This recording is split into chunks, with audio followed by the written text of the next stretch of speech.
这些人一个人交出10两银子的过路费，另外我还有徐家一家人的人头，怎么样？这要求不过分吧？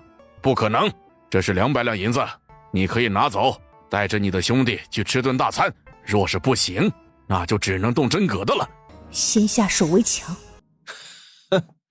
就知道你们这些穷鬼不会答应，所以我也不为难你们。这样吧，只要你们……就是现在！林默双眼一冷，毫不犹豫地把早就握在手心里的2颗黑蛋蛋奋力地往破庙里面一扔，不能让他把话给说出来。一旦说出来，身后的这些目光短浅的白眼狼会毫不犹豫地把他们推出来。在浓烟冒出来时，林默低声吼道：“闭住呼吸！”而在他身后不远处的慕容一见林默动手了，立即再补上了几颗黑蛋蛋。黑蛋蛋落到地上，散发出来的浓雾瞬间就把破庙笼罩在其中。刘志新一个不察，吸了一口浓烟，呛得他难受的咳了咳。什么鬼东西？我头好晕。然后身体一软，直接朝着地上倒去。被浓烟笼罩的破庙陆续传来了重物倒地的声音。看着破庙方向躺着一地的土匪，老魏一言难尽地看向林默。我是弱女子，这是慕容姑娘给我防身用的。没错，强力迷药，闻到就倒，好东西吧？你们在做什么？你们把他们迷晕了。若是他们醒来，把气发泄在我闺女身上怎么办？不，我闺女不能出事。你快把他们弄醒，跟他们道歉，让他们放了我闺女。林默忍无可忍，一巴掌朝他脸上打去。冷静了吗？若是还不冷静，我不介意多打你几巴掌。哼，跟他一样想法的站出来，看我会不会直接把你们给打飞了。怎么不服？哼，我就想问问你们是不是脑子有病啊？这些人是杀人不眨眼的土匪强盗，你以为你们按他的要求给了钱，他们就会放过你们吗？错，他们只会杀人灭口。而女人被掳上山是什么样的下场，你们自己想。哼，你们愿意束手就擒，我林默不愿意。徐家人也不愿意。平安，带人杀了他们。徐少爷，不可！这些土匪恐怕只是其中的一小部分，说把他们都给杀了，怕是会遭到他们疯狂的报复。魏爷是想让我放过他们，放过他们的后果，魏爷可曾想过？老魏一时语塞，林默却走到了这些被迷晕的土匪旁边，他从地上捡起一把刀，毫不犹豫的一刀捅入距离自己最近的土匪的胸口。这些土匪作恶多端，他们手上不知沾了多少的鲜血，他们死有余辜。手起刀落，飞溅的鲜血染红了林默的双眼。众人惊恐地看着林默，他怎么敢杀人呢？默默，跟土匪讲道义，是你们傻还是他们蠢？你们想死，我不想死，杀了他们，我也算是为民除害。说完，再刺向另外的一个土匪。今日他必须把这些墙头草和白眼狼吓破胆。徐平安等人立即冲过去帮忙，刀起刀落，空气中多了一股浓郁的化不开的血腥味。老魏双眼深沉地看着这一幕，既没有阻止，也没有参与。许家人够果断，出手也狠。赵琪惊恐地摸了一下自己的脖子，他很庆幸自己的脑袋还在。他决定了，以后惹谁都不惹他。这女人太可怕了。许无厌看着站立在尸体当中的林默，嘴角高高地翘了起来。他夫人是个杀伐果断之人。刘志新，林默没有杀，而是用绳子把他绑了起来。把刘志新弄醒之后，林默往旁边一站。谁绑的老子？给我松开！是谁杀了我清风寨的人？我要杀了他！我杀的。魏爷，你们不想牵扯到这事中来，我理解。你可以带着他们继续往前走，找今晚的落脚点。我若是没事，明日自然会追上跟你们会合。若有事，你也不用等我了。老魏迟疑，出于个人情感，他不想抛下林默，毕竟林默对他有救命之恩。但出于大局，他知道林默这安排是最好的。清风寨来的人全都死在了这儿，消息传回去，清风寨的人必定不会善罢甘休。林默要留在这儿，就意味着他不会把这事牵扯到他们，可他们或许就会把命交代在这儿。魏爷，这事没什么好纠结的，你给我1晚的时间去解决这件事情，对我已经是最大的帮助了。活着，我在前面等你。默默，你和吴燕他们一起离开，娘留下。那些土匪若是来了，娘就说这些人是娘杀的。娘，你别添乱。岳母，你和小鱼他们上马车，彭叔你负责赶马车，可以吗？少爷，可以。你们立即上马车追上前面的人，其他人给我留下。你也离开。徐无厌，你还有伤在身，你留在这是拖后腿。你也走吧。我还有一只手，我就算只有右手能动，这些土匪也不是我的对手。更何况我没让你离开，你更不能让我走。我是徐家的一家之主。林默懒得跟他废话，走过去就要把他连轮椅一起抱上马车，但下一秒，许无厌右手牢牢抓住林默的右手腕。夫人，我不会给你拖后腿。林默突然动手，一个手刀，手起刀落，直接把徐无厌打晕。你好好活着。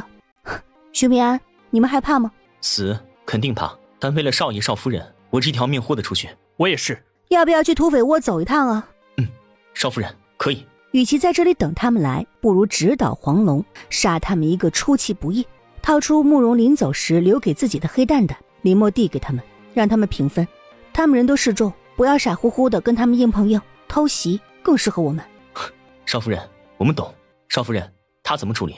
说吧，把清风寨的情况说出来，我给你一个痛快。呸！贱人，滚！找我大哥来，我要你不得好死！清风寨，刘志勇喝了一口酒，放下酒杯，抱着自己怀里的温软，那就是一顿猛亲呢。大当家，你的胡须戳得人家好痒，来，我给你倒酒。你这个小娘皮的，别以为爷没看出来你嫌弃爷的胡子，爷告诉你，这有胡须的才叫男人，懂吗？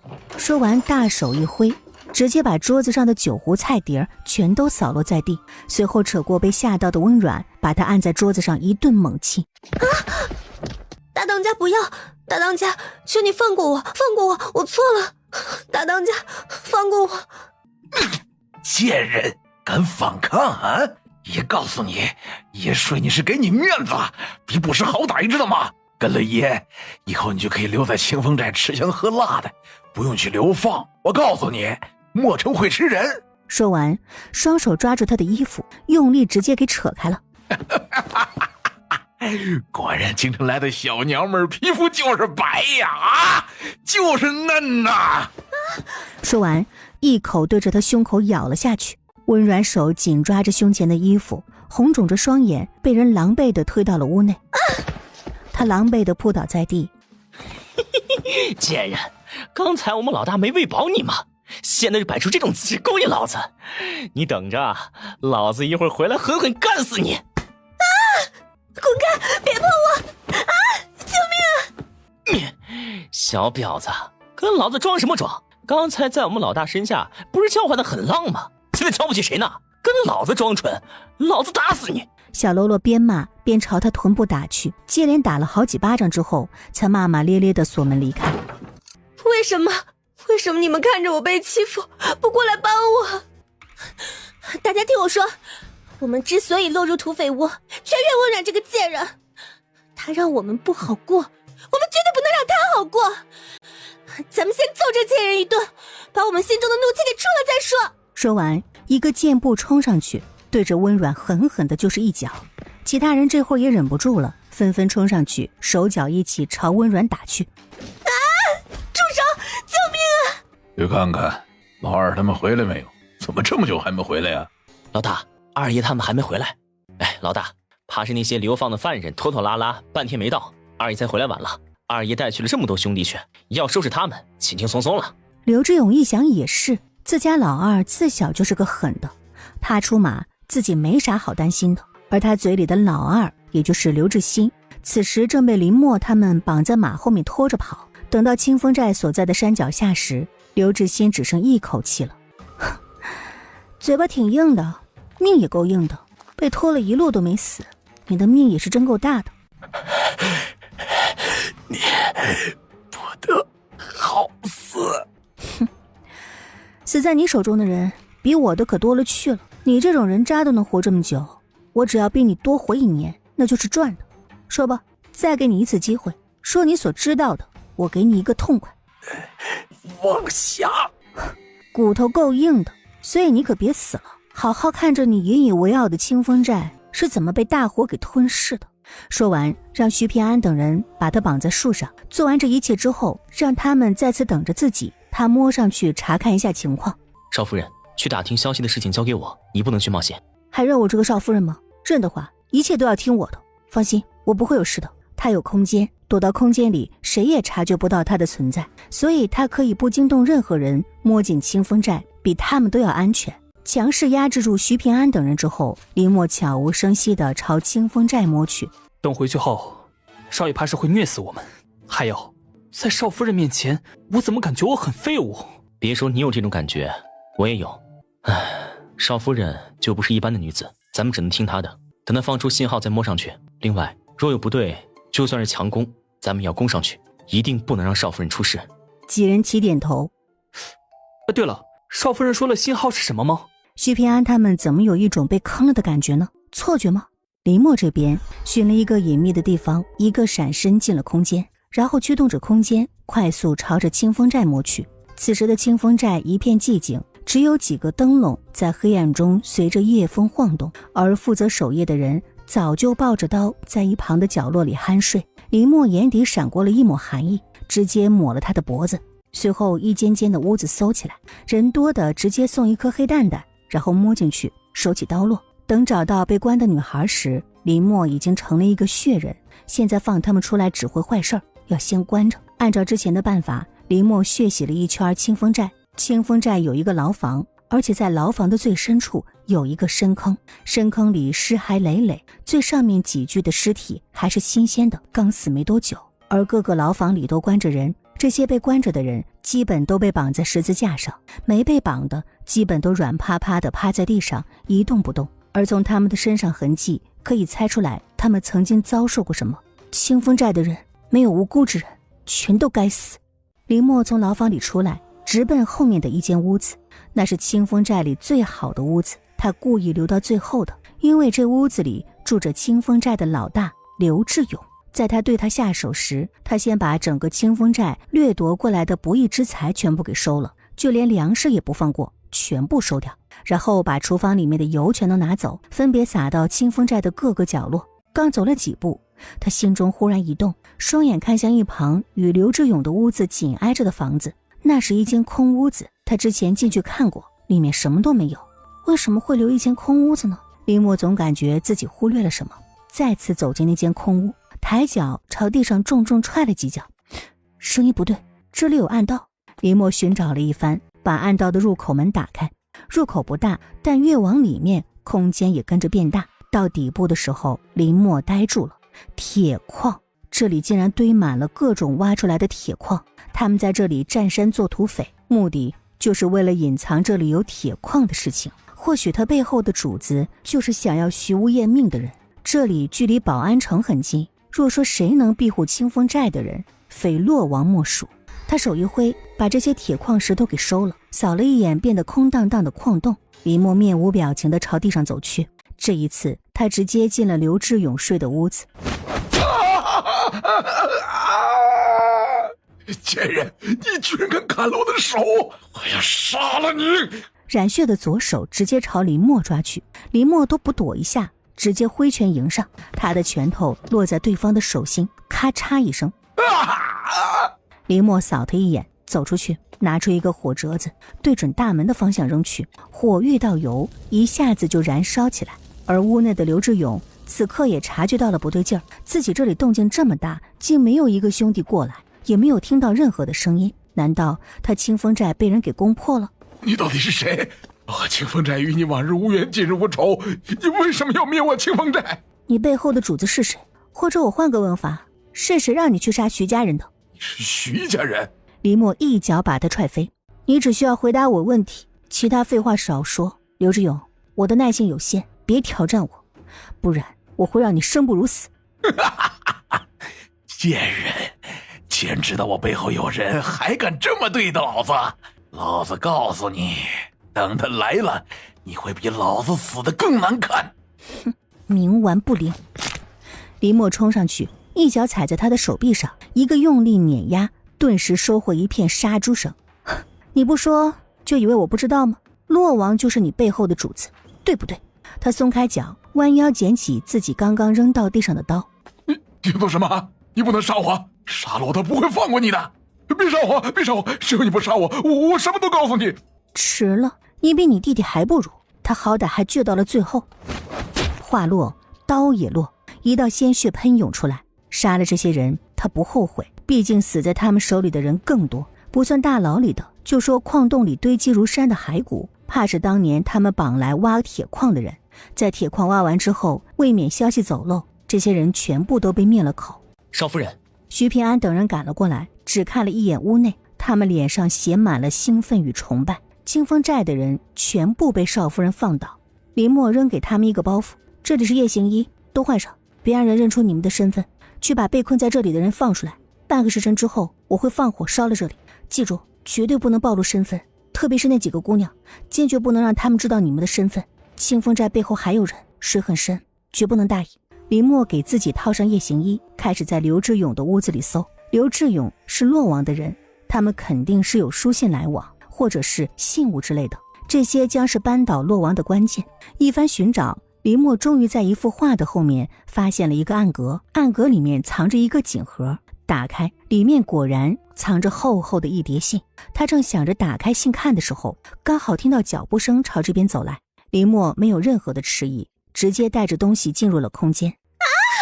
想到他毁了自己的清白之身，温软怒从心来。等缓过来之后，便开始在刘志勇的房间翻找，啥值钱的东西都没有，还吃香喝辣，我呸！哼，这一趟没白跑。等他走后，林默从空间里出来，这温软也是个狠人呢。徐宪瑜若不是和他保持距离的话，怕是会被他害得很惨。徐无艳这边，老魏带着他们走了几个时辰，确定清风寨的人一时半会追不上来时，才找了个空地扎营休息。终于可以休息了，真是累死我了，再走我就要瘸了。可不是嘛，都走了这么久，清风寨的土匪不会追上来吧？哎呦，别提清风寨3个字，提到我都心慌，就怕清风寨的人忽然冲出来。我也是。要我说，这一切都得怪徐家，这清风寨是冲徐家来的，他们还把清风寨的人给杀了。这下好了，原本把徐家人推出去就没咱们什么事儿的，最后却变成我们狼狈的逃命。众人往旁边挪了一下，独留正说得滔滔不绝的韩玉书在其中。怎么，我说错了吗？难道这一切不该怪徐家？众人没吭声，纷纷散开。开玩笑，他们现在可不敢惹徐家人，就算那个杀神不在，他们也不敢说是非，不然那女人回来给他们来上一刀，那可不是闹着玩的。而徐家这边，因为徐无艳没有醒，所以一切都由徐宪瑜拿主意。他选了一块离其他人有一定距离的平地作为今晚的营地，而且为了安全着想，徐宪瑜没有打算搭帐篷，准备今晚大家都靠着马车休息。另外还需要安排人守夜，而守夜的人只能是徐大鹏和林硕，两人不良于行，白日可以在马车上补眠，不耽误接下来的行程，所以他们守夜是最合适不过的。我呢，慕容姑娘，这些事儿不用麻烦你，你好好休息就行。慕容只是挑了下眉，没说话，不过嫌弃地看了一眼马车里的徐无艳，竟被他媳妇儿打晕了，弱爆了。你们先去休息，我和云嬷嬷先守一会儿，晚点换你们来。没错，你们赶紧去休息，我们先守着。你们累了一天了，先去休息，这里我和林硕来守着。一旁的林硕猛地点头赞同。瞧不起谁？你们是伤者，本来就需要多休息养伤。我老太婆不睡一晚还撑得住。再说白日的时候，我们可以在马车上补眠。若今晚真有事儿，还得靠你们御敌。就这样，少给我废话，上去休息，这里交给我们守着。一听齐嬷嬷的话，徐宪瑜立即知道自己之前考虑的不周。现在他们都睡死了吧？应该睡死了，不过那2个老东西没睡，怎么办？再看看，爹不同意，别吵醒他，等他睡熟先。爹就是个老糊涂，现在的徐家根本没什么好怕的。大哥，爹睡着了。现在只要等何大东他出来就可以准备动手了，何大东派也拦不住他们，一会儿速战速决。要是老魏敢拦他们，韩玉书脸上多了一抹狰狞，这一次就顺便连他一起做了。嘿，他们来不了，我刚才过去一趟他们那边，扔了一颗迷药到火堆里，现在他们怕是都睡死了过去。早说呀，行动！不过就2个婆子而已，还怕他们不成？我韩家这边可是有20多人，能轻松弄死他们。走，速战速决！齐嬷嬷眼尖，看到韩家这边不要脸的竟拿着木棍朝他们走来。大小姐，快醒醒，韩家那些不要脸的狗东西来了！小鱼，好歹你也是我的外甥女儿，只要你把粮食和你们身上的钱财都给我交出来，我就饶你们一条命。我呸！跟你做亲戚，我是倒了8辈子的血霉，给我滚远点！想要粮食和钱，送你2个字：做梦！臭丫头，给脸不要脸，那就别怪我们不客气。我看今晚还有谁会来救你们？你跟他那么多废话做什么？直接动手便是。动手！给我弄死他们！韩家众人立即高举着木棍朝徐家人冲去，现场混乱成一团。打！不用客气，对这些不要脸的无耻之徒，使劲的打！话一落，他手中的木棍也飞快地打出去。柳英的肩膀不小心被棍子扫了一下，但他一声不吭，反而更加凶狠地挥着手中的木棍。打我打死你们，让你们欺负人！徐大鹏和林硕奈何身上有伤，只能守护一个方向，根本就没有办法去帮他们。韩玉树，你们韩家人真不要脸！你再不让你的人住手，我们就不客气了。没错，众目睽睽之下就敢开枪，你韩家都是强盗土匪吗？哼，都在装什么？不就是眼热嫉妒吗？滚一边去！等我拿下徐家，粮食任由你们处置。你以为谁都跟你一样吗？无耻之徒！我告诉你，不退下，我们跟你不客气。该死的，多管闲事！粮食给你们，财物也分你们一半，满意了吧？大哥，会不会太多？别说话，先稳住他们先。你侮辱谁呢？别把别人想的都跟你一样卑鄙无耻。我不是你，我再说一句，滚！不然我不客气。大哥，既然他们不识好歹，那就别跟他们废话，直接干！别冲动，他们人多。韩玉说要合作嘛？怎么合作？我带我沈家的人帮你，但东西我要一半。哼，人都没一个，我凭什么给你一半？沈家想吃香喝辣的，站出来！他的话一落，立即10几个沈家人从人群中站出来。现在可以了吗？好，准备动手！看着多出来的沈家人，刘东阳等人很紧张。多了沈家这些人，他们怕是不会是他们的对手。沈平奇，你知道你在做什么吗？徐家人有多狠你不清楚？你这是好了伤疤忘了疼，你又带着族人跟徐家杠上，你这是想害死我沈家是不是？狗屁！我是带他们吃香喝辣的。哼，沈青云，你不行了，你就是个胆小鬼。你看看你，在你的带领下，我们沈家现在过成什么样子了？现在好不容易有机会翻身，你却来阻止我们。你想挨饿是你的事儿，我可不想再挨饿。徐家现在剩下的都是一些废物，只要干掉他们，我们就有钱有吃的了。沈青云气得都要吐血了，他咬着牙看向其他沈家人：你们确定要跟沈平奇一起动手？见他们低头不说话，既然这样，你们就跟着他。但从现在开始，你们跟我沈青云不是一个沈家。我以族长之名逐你们出族。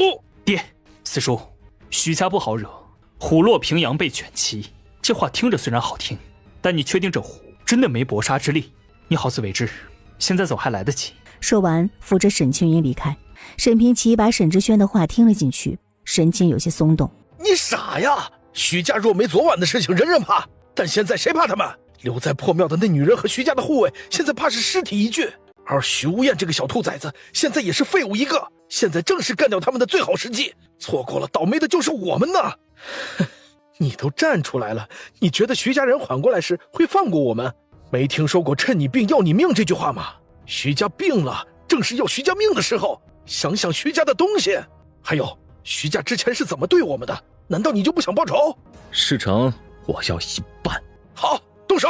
一旁看戏看得正上瘾的慕容忍不住扭头看向一旁醒过来坐在马车上听戏的徐无厌。你这是多招人恨啊！还有，他们都没把你放在眼里，怎么办？见徐无厌没回答他的问题，慕容摇头看向前面，正准备找机会出手，不想下一秒他竟被人踹下了马车，踉跄了一下，慕容稳住身体，随后回头怒吼：徐无厌，你还是人吗？你居然踹我，信不信我打断你另外一条腿？解决他们，不想你身份暴露的话。慕容身体一僵，暗自咒骂了一句，果然秘密不能被人知道。哼，害我不爽，你们也别想好过。慕容朝距离自己最近的沈家人冲去，抬手握拳挥手，一气呵成。徐无厌出现在马车车辕上，双眼如同看死人一般看着韩雨舒。韩雨舒看到徐无厌的时候心一跳，立即让他韩家的护卫过去杀徐无厌。咱们真的能杀得了徐无厌吗？不能也要能，开弓无回头箭。已经撕破脸，不是他死就是我亡，人质他的手中若是有可以要挟他的人质呢？韩玉书狞笑着直奔徐宪瑜而去。徐宪瑜是徐无厌最看重的妹妹，只要抓到她做人质，就能够拿捏徐无厌，就不怕徐无厌不乖乖的听话。徐小姐，小心！刘东阳扑了个正着，刚好把韩玉书给扑倒在地，但下一秒，一旁的韩家下人也一棍朝他身上打去。刘东阳！徐宪瑜大惊，毫不犹豫地挥手朝着对方打去。双方都发出了惨叫声。刘东阳，你没事吧？死不了。被扑倒的韩玉书也回过神来，顾不得身上的疼痛，伸手就要去抓他。徐宪瑜心一狠，直接挥棍朝他打去，但不想却被韩玉书一把抓住木棍。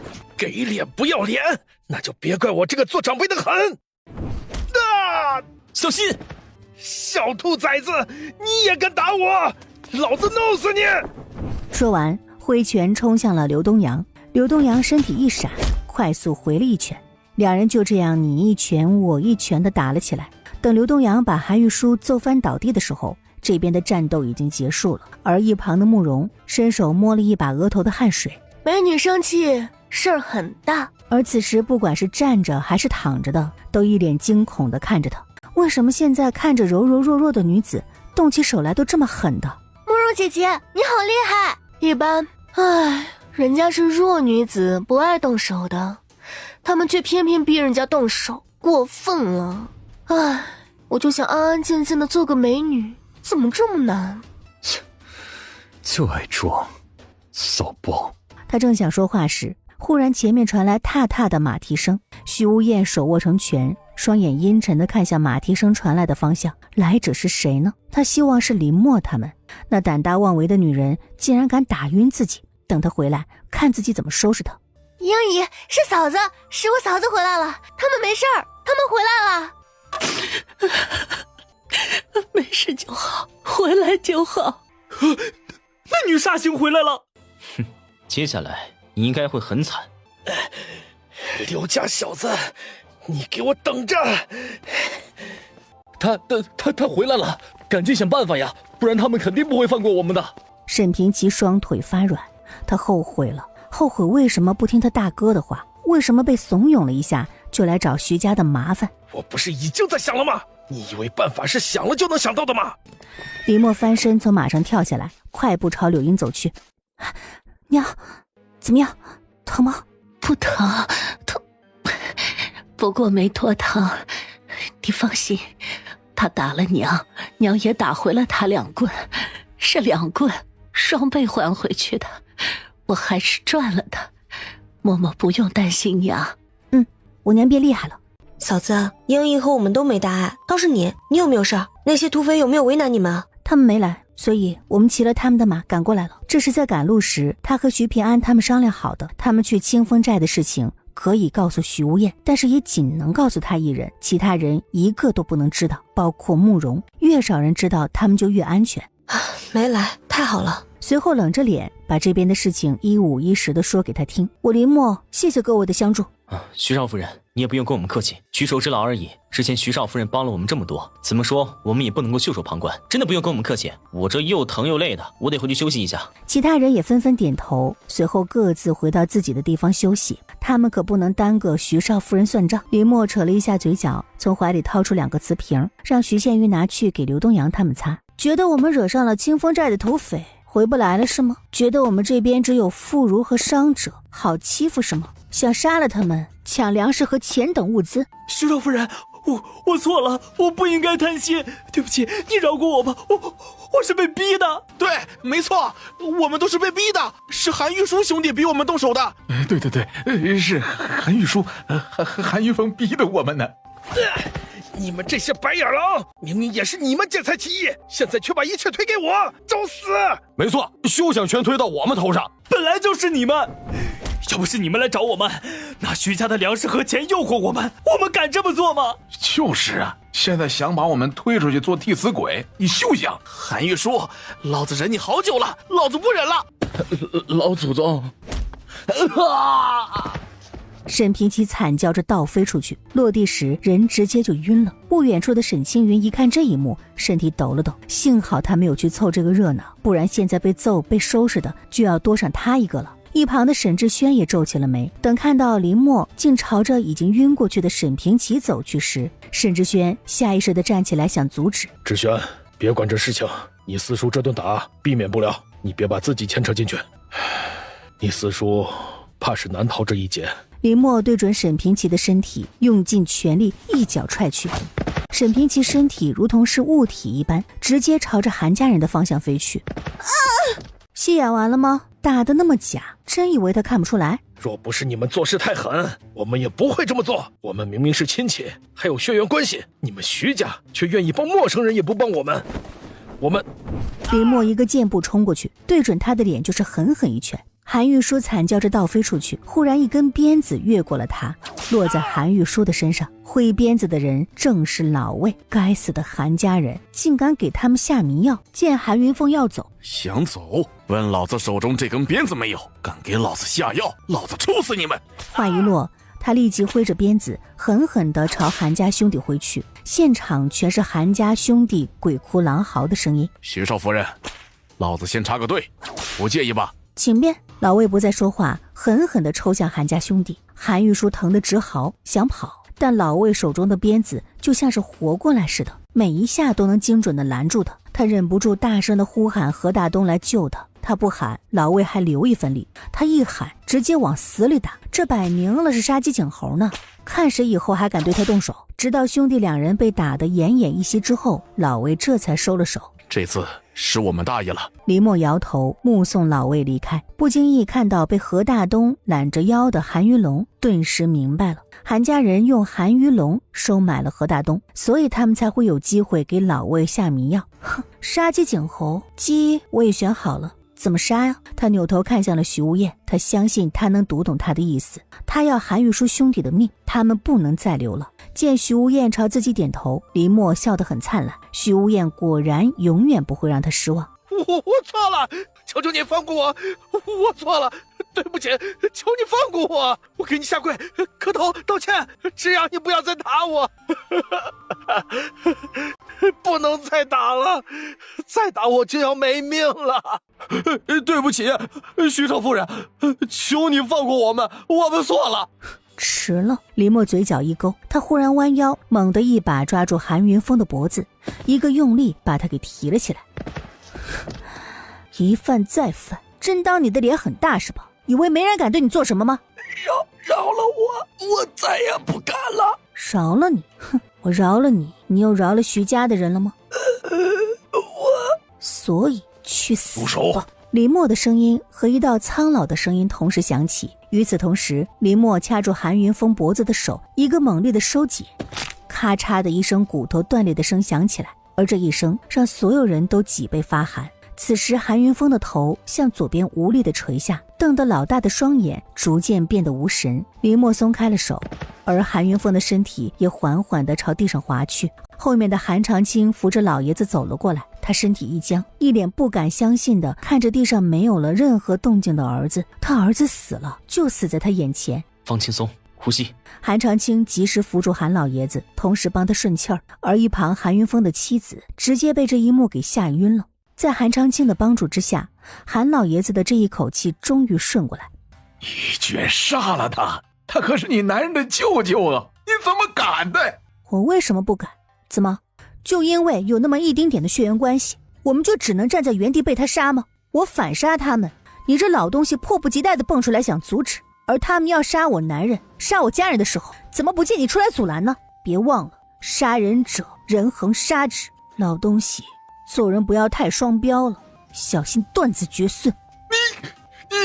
韩老爷子这次被气得手捂住胸口，缓了许久才没让自己气晕。恶妇！我就是恶妇，你又不是第一天才知道，早就警告过你们韩家人别来招惹我，你们偏要找死，这能怪谁啊？我这个人缺德，什么事都做得出来，一而再再而三的来找我们的麻烦，真以为我不敢杀了你们韩家人吗？说着脚踩上了一旁想跑的韩玉书的后背，一个用力，韩玉书惨叫着趴在地上，你觉得你跑得了吗？爹，救我！我不想死啊！爹，救救我！我错了。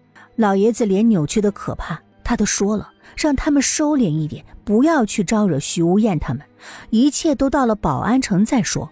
就剩下这2-3天的时间了，都不肯等的吗？若不是自己生病没有察觉到他们的异常，也不至于事情发展到了这一步。长青，给我杀了他！韩长青没有说话，手化为拳，直直朝着林默攻去。林默冷笑，在对方攻过来的时候，抬起脚，狠狠的一脚朝着韩雨舒的脖子踩去。在他脚落到韩雨舒脖子上的时候，韩长青也攻击到了林默面前。慕容从一旁冲出来，一拳逼退了韩长青，化解林默面临的危机。但是韩雨舒可就没这么好的运气了，林默这一脚直接踩断他的脖子，他连一声都没有来得及吭就没了动静。碰他，问我意见了吗？慕容冷笑，手腕一转，直接朝着韩长青攻去。此时韩老爷子再次瞪大了双眼，死死盯着林默的方向，手也再次捂上了胸口。他的儿子，1日之内他2个儿子连续被杀，韩老爷子双眼一翻，身体直直的朝后倒去。杀人者人恒杀之，他们不想着杀了我们，我们也不会想着杀他们。还有，再惹徐家人，他们就是前车之鉴，杀！魏哥，那边发生什么事了吗？不过是被土匪杀死了3个人，有什么大惊小怪的？让人把尸体给扔了，准备出发。最近老子对他们太好了，让这些人蹬鼻子上脸，一个个都不把老子放在眼里。没错，魏哥说的对，咱们就不该对他们太好，该打就打，该抽就抽。看看，都敢给咱们下药了，再不狠狠教训一下他们，以后有样学样怎么办？扫了一眼不远处的马车，眼底闪过一抹冷意。何大东，幸好当时这些人的注意力都在徐家这边，若是来个胆儿大的，直接对他们下手，他们怕是就要交代在这儿了。色子头上一把刀，迟早会死在女人身上，不用管他，休息一会儿就出发。徐少夫人他们回来了，也不知道清风寨的人会不会追过来，我们得尽快离开这里，不能再耽搁下去。好，魏哥，我去随他们。谢谢你。谢啥？放心，小事一桩，我不跟你计较。算我欠你一个人情。毕竟慕容姑娘不主动出手的话，没有人会为难她。一个医术高超的大夫，特别是神医谷出来的，没有人会得罪她。其实相对比人情，我更喜欢实际的，比如药之类的，我来者不拒，你等的。林默顿时无语了，慕容姑娘还真是直接啊。林默从怀里掏出了一个小瓷瓶，还没说话呢，下一秒小瓷瓶就被人从手中抢走。谢了，这丑礼我很喜欢，亲了。还在生气吗？没有。这叫没有？徐无艳，我打晕你是为了你好，我不希望你有事。若清风寨倾巢而出，留在那里的人怕是会九死一生，而你的手脚都有伤，很容易出事的。我知道你怨我，我死了无所谓，但是你不能有事，你活着才能带着他们到墨城。你的人品我放心，若是我有事，我娘和我弟你不会不管的。什么叫做我不会不管？你要是有事，你看我会不会管他们？还有，你不希望我有事，难道我就希望你有事了？若注定会有事，我更希望与你共进退，你懂吗？想到他把自己打晕，还在自己身上塞了一大把银票，跟交代后事似的，他就恨不得抓住他，打他的屁股，给他一个教训。他把自己当什么了？不，你会管。再说了，我这不是没事吗？林默，答应我一件事，不要逞强独自前冲，我可以为你遮风挡雨，你要试着相信我。这个事儿我们以后再说，我有别的事要跟你讲。说完，直接动手把轮椅从马车上搬下来。林默压低了声音，把他们夜闯清风寨的事情说了出来。什么？你有没有受伤？还有，你胆子怎么这么大？许平安他们疯了吗？怎么没有阻止你？徐无艳觉得自己都快气疯了，胆大妄为啊！这是就他们几个人就敢去闯清风寨这个土匪窝子，知不知道多少攻打或者是夜闯清风寨的人都死在了清风寨？他若出事，自己怎么办呢？徐无艳的脸色怎么也好不起来了，他现在恨不得杀了徐平安他们，为什么任由他胡闹呢？出事怎么办呢？我没事，是我硬要去的，跟他们没关系。怕他还揪着这事儿不放，林默立即转移话题，说起别的事情。徐无艳本还在生气，但听完他的话之后，脸也直接沉了下来。你是说清风寨背后的人是洛王？他一脸凝重地把自己的猜测说出来。自然铁矿石的事情他也是一笔带过的，清风寨的地势虽然易守难攻，但也不是真的无破绽。但这么多年，为什么清风寨一直攻不下？难道带兵的人每个人都是草包吗？这些你难道没有怀疑过？你紧张什么？我说了不相信你的分析了吗？你不自在是在担心什么？林墨，你我是夫妻，夫妻一体，一荣俱荣，一损俱损。你有什么可以直接跟我说，我不会生气啊。不过就是洛王私采铁矿囤兵器，有可能想谋反而已。这个你说出铁矿，我就猜到了，这没什么值得你担心的。要担心的人不在这里。他还巴不得洛王真的造反，让某些人尝一尝火烧眉毛的滋味。我担心的是你，马上就要到保安城了。我担心的是，他要是对你出手，要怎么办呢？清风寨出师不利，还被连根拔起，而且还损失了一大批的铁矿石。洛王不会轻易罢休，肯定会追查到底是谁做的，然后杀人灭口。我说夫人，你这是在担心我？听完林墨的分析，徐无艳心情甚好，一个没忍住，右手往前面一伸，圈住他的腰杆的同时，一个用力把他往自己身上带。啊！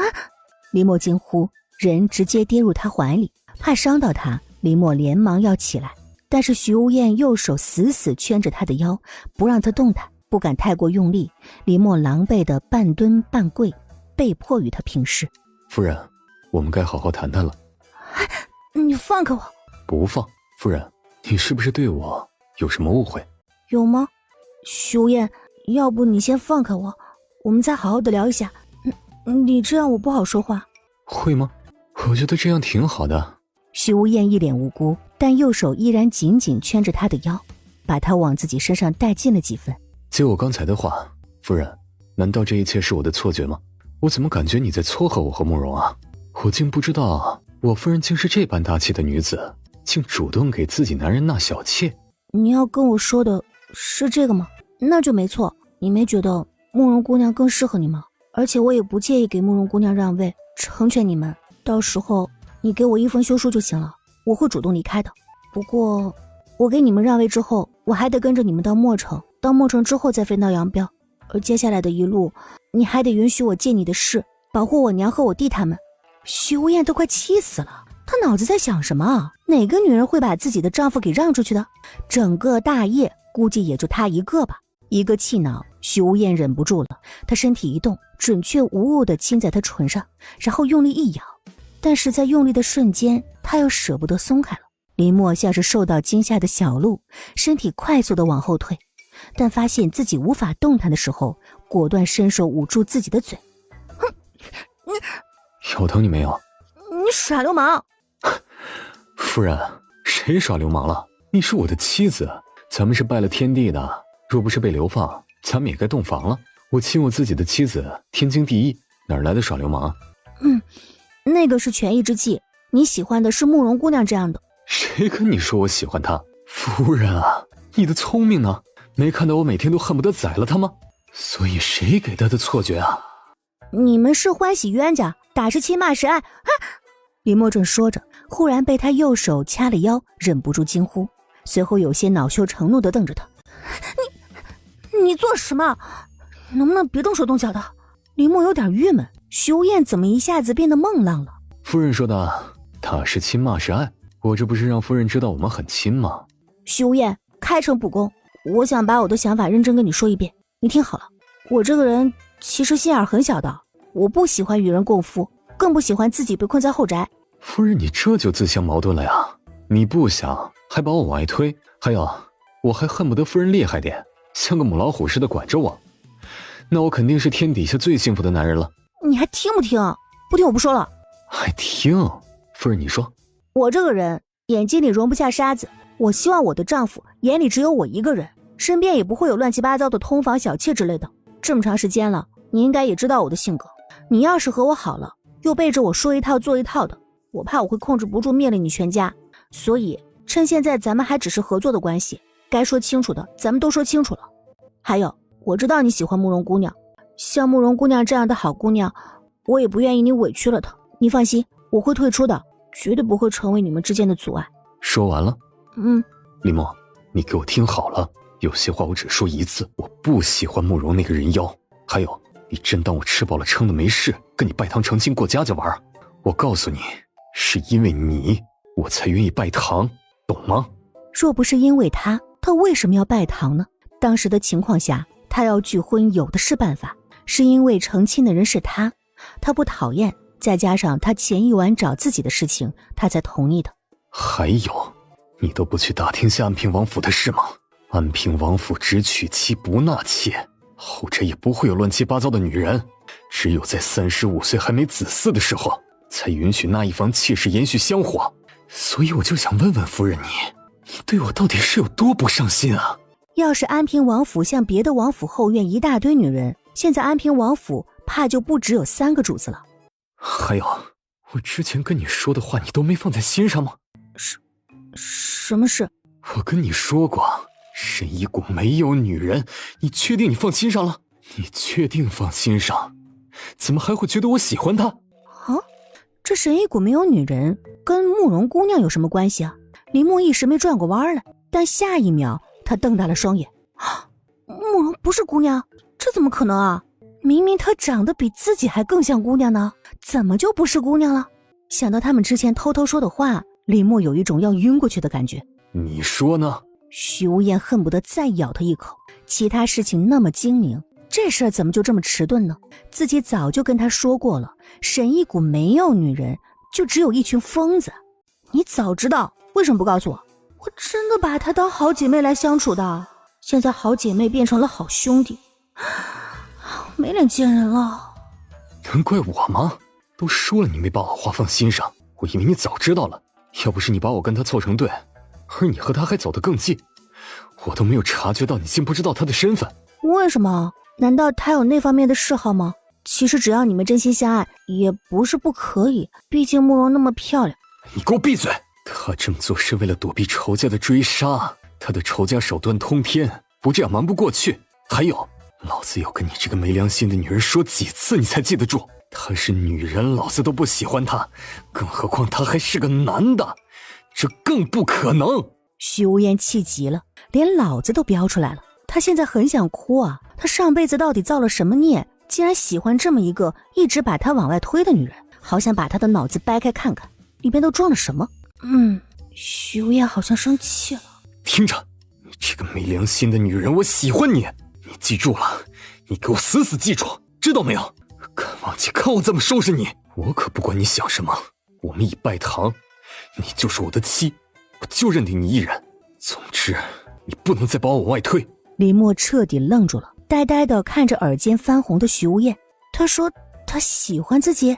身为人中龙凤的他，怎么可能会喜欢自己呢？你呢？你怎么想的？算了，你还是别说了，反正不管你怎么想的，你都跑不了了，我认定你了。徐无厌，你先放开我们再好好的聊一下。还有些事情开不得玩笑。谁跟你开玩笑？林默，我从来不开玩笑。夫人，对不起，你腿累不累？要不我给你揉一下腿。徐无厌，事关你的终身，你得好好想想，不能冲动。冲动是魔鬼，你知道吗？害人害己。我不是什么好人，我睚眦必报，小心眼儿。我只在乎我在乎的人，其他人的生死都与我无关。敢辜负、敢出卖我的人，我会毫不犹豫地干掉。话音一落，刚好不远处的徐宪宇喊他回来吃东西。徐无厌，你要好好的想一想，你要的是什么，千万不能冲动。这件事儿我们以后找机会再聊。看着他像见鬼似的跑了，徐无言郁闷，他像是做事冲动的人吗？他本来想温水煮青蛙，慢慢煮，反正他们有的是时间，但是他不断的把自己往慕容那边推，他坐不住了，再不把事情给踢破，他怕是要离自己越来越远了。少爷，到墨城后自己去领罚。是。清风寨的事情说。徐平安点头，不自然地干咳了一下，开始细说自己所知道的。少爷，是少夫人一个人灭掉了整个清风寨，我知道的就这么多，更具体的我们并不是很清楚。当时是少夫人一个人先上的山。他到现在都觉得还是很梦幻，原本以为会有一场生死搏斗，却没有想到结果竟是雷声大雨点小。许无厌沉默了，他夫人是个会避重就轻的，最关键的部分他直接跳过了。少夫人的身份有人识破吗？还有你们有没有暴露身份？少夫人特意给我们的夜行衣换上，我们很确定全程没有暴露身份。被关在清风寨的人，我们只是打开了门，给他们指了个方向后便走了，并没有和他们有接触。许无厌松了口气，他就说他夫人是个聪明的，在涉及到自身安危的时候，他把他的聪明发挥得淋漓尽致，就是在对待他的事情上一言难尽呢。看着不远处正与小鱼说话的他，许无厌咬牙，下次定要从他嘴里问出个答案来。交代平贵他们几个，此事不准提起，也绝不能走漏半点消息。另外，那几个女人赶回来后，盯着他们的一举一动，若有不对，杀。